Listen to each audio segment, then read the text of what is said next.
Well, good morning. It's Greg Browning. Today marks the 16th anniversary of September 11th, one of the worst days in U.S. history. And where were you?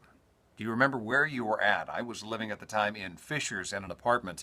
I had gone out that morning to work out. I come home, was making some breakfast, flipped on the television, just casually watching the news, getting ready to start the day. And I'll never forget, I hear the anchors are startled.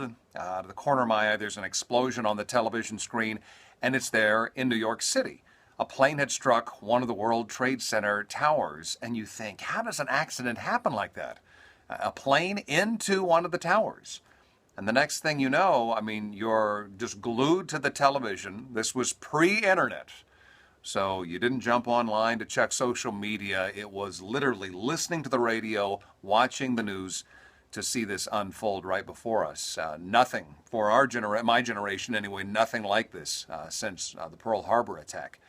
But I can remember just being numb. I went into the radio station I was working at, a different station at the time, and it was like a bunch of zombies walking around. The entire staff, salespeople, they weren't out making calls, engineering staff, everybody literally kind of going to the conference room to watch some of the televisions that were set up, seeing some of the coverage, but just didn't know what was happening. Our country was under attack. Then the Pentagon, then the plane down in Pennsylvania.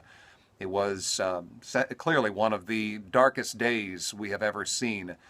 And even later that day, I can remember driving and just that quietness in the sky. All planes had been grounded. It was a day that I will never forget, right?